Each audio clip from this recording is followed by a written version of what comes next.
படித்து பொருளாதாரத்திலே முன்னேற வேண்டும் என்று நம்முடைய முத்தமிழறிஞர் தலைவர் கலைஞர் காலத்தில்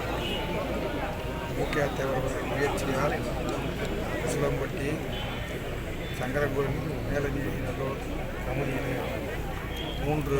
கலைக்கல்லூரியை காரணமாக இருந்தவர் மூக்கியா தேவர்கள். அன்றைக்கு கலைஞர் அவர்கள் இந்த 3 கல்லூரிகளை தந்தார். இன்றைக்கு திராவிட மாடல் ஆட்சி செய்திருக்கக்கூடிய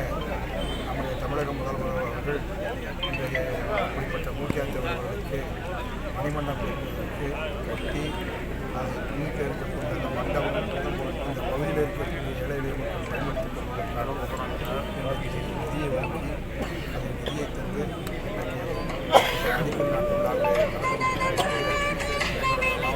அடிக்கல் இந்த நாடாளுமன்றத்தினை தேடி நாடாளுமன்றத்தினுடைய உறுப்பினர் மரியாதைக்குரிய மாவட்ட ஆட்சித்தலைவர் பிரவீன்குமார் ஐஏஎஸ் அவர்கள், அதே போல் நம்முடைய மதுரை நம்முடைய உசிலம்பட்டி தொகுதியினுடைய சட்டமன்ற உறுப்பினர் ஐயப்பன் அவர்களும், தெற்கு தொகுதியினுடைய சட்டமன்ற உறுப்பினர் ரகுநாதன் அவர்கள், அதே போல் நம்முடைய பல்வேறு நம்முடைய அரசு அதிகாரிகள் மக்கள், அதே போல் எங்களுடைய உள்ளாட்சி பிரதிநிதிகள், இங்கே இருக்கக்கூடிய அத்தனை சமுதாய மக்களும், அதே போல் வந்திருக்கக்கூடிய எங்களுடைய கழக பொறுப்பாளர்கள் மற்றும் அனைவருடைய சார்பிலும் இந்த அடிக்கல் நாட்டு விழா முக்கிய.